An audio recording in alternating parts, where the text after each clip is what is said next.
Okay, why are we here? What's significant for you about this harbour?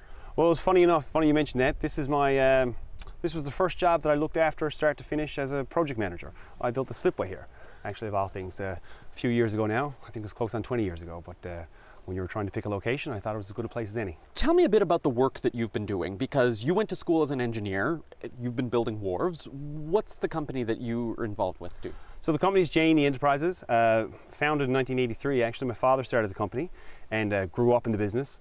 Loaded my first truck when I was 5 on an excavator, so I don't know if that's kosher these days, but that's how we were brought up. So worked day in, day out, mainly wharves, breakwaters, infrastructure.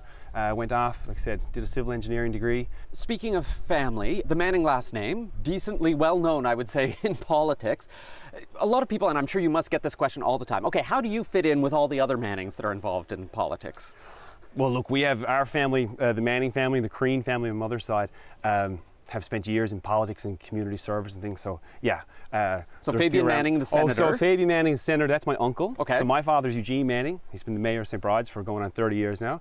Keep going, I'll tell you where they all fit. Judy Manning, who was briefly a Judy minister. Manning was Attorney General there for a bit. She's now National Councillor for the Conservative Party of Canada. That'd be my sister. She has a law practice in St. John's. So it seems kind of inevitable that you would end up doing something with the Conservative Party. Yeah, we've been involved in the party. I think my first PC convention, I was 3 or 4, I'd assume. We still have the collection of all the wine glasses. People remember that used to be the swag that used to come with them. So yeah, we've been in and around the party. I can remember putting up signs at the age of 5. One of my first memories, I think, was a rally for Tom Rideout back in the '89 in the '89 election. So yeah, no, we've been in and out. We've been around the party for decades. It's very different from being behind the scenes and running a campaign and being the person out in front. What's been the biggest surprise or the biggest challenge that you found going from that backroom experience to being the front man? I'm a project manager, I'm a business owner. I like to have my hands in everything.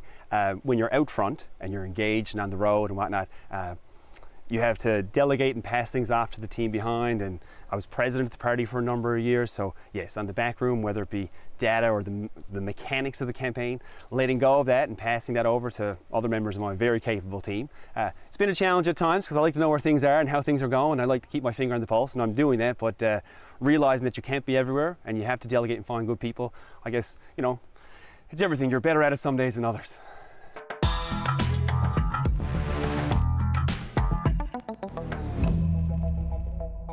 Okay, now that we've gotten to know you a little bit, I want to ask you about some of the policy questions and some of the things that you might do if you're given the chance to lead the party and maybe even eventually the province. I want to talk about party support because you're asking members to come and vote for you. When you look at the caucus, you've got 2 of the MHA supporting you, but if you look at, for example, Tony Wakeham, he's got 5 of them on his team. If you're not able to convince the majority of the caucus to support you, what makes you think you'll be able to convince the majority of the party? Well, look, I think the issue there is, and I was glad to have Helen join the team, Helen Conway-Ottenheimer and Paul Dean, as you mentioned, both great friends. I have great relationships with a number of people in caucus, and I don't think there's a wrong choice in this race. I just think there's a different choice between the 3 candidates who put their name forward. So I've had great relationships, great conversations. Everyone had to make a decision. All of caucus has made that decision. Some support has come my way, some support has gone to my other competitors as well. You mentioned that there's a different choice here. Through most of the campaign, it's not just you, but all of the candidates, it almost seems like you're running against Andrew Furey because that's who, you know, a lot of the conversation is about, as opposed to differentiating yourself from the other candidates. What makes you different from the other 2 people that are in this race? Well, what makes me different is, look, Peter, I'm younger. Not as young as I think I am, but you know, I'm 40 years of age. I have a young family. I've been a small business owner for the past, really about going on 20 years now. And I'm living it. I'm in the community every day. My competitors, as you mentioned, are members of the House. Their background is different than mine. I have, as I put it, I have an insider's knowledge with an outsider's mind. I mean that I've been in the back rooms for years. I've managed more campaigns, and the biggest challenge I find is that once people get elected, they change their tune overnight. And they say, they'll talk about one thing, they say, we can't say that because we won't get elected or people don't want to hear it. I think people are ready to hear the truth or ready to admit things we can do and things we can't do. Part of leadership is being able to say, no, we don't have the resources for that, or that's going to be a challenge for us. Just admit it. It can't all be, everything can't be a yes to everyone. So what is a no? What is something that we're either doing right now that we shouldn't be, or like what's that area that you would say no to? This year we're borrowing $1.6 billion. We have $7 billion coming due in debt that we acquired in the 90s in the next 5 years. No one talks about it.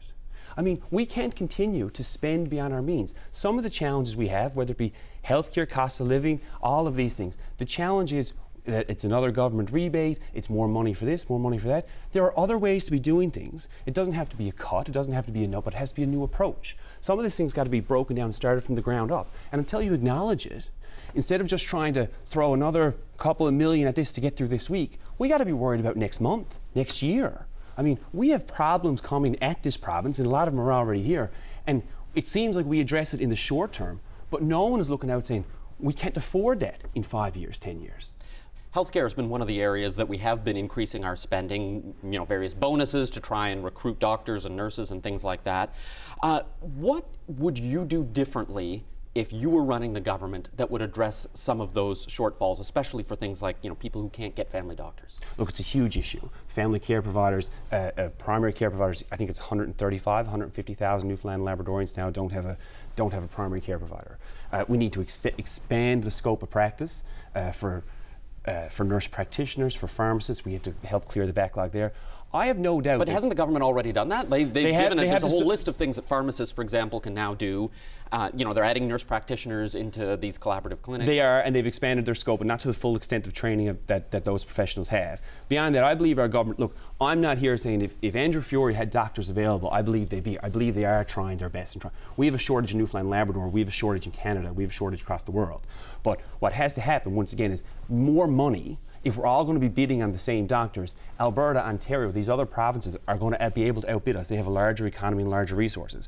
What we have to do is step back, and we have to look at it and say, let's not let great be the enemy of the good. We have to make use of the resources we have, and we have to take a new approach, whether that be through telemedicine or, like to your point, expanding the scope or getting more beds for long-term care so we can move people out of acute care. There's numerous things that we can be working on here in the province that we're not doing right now.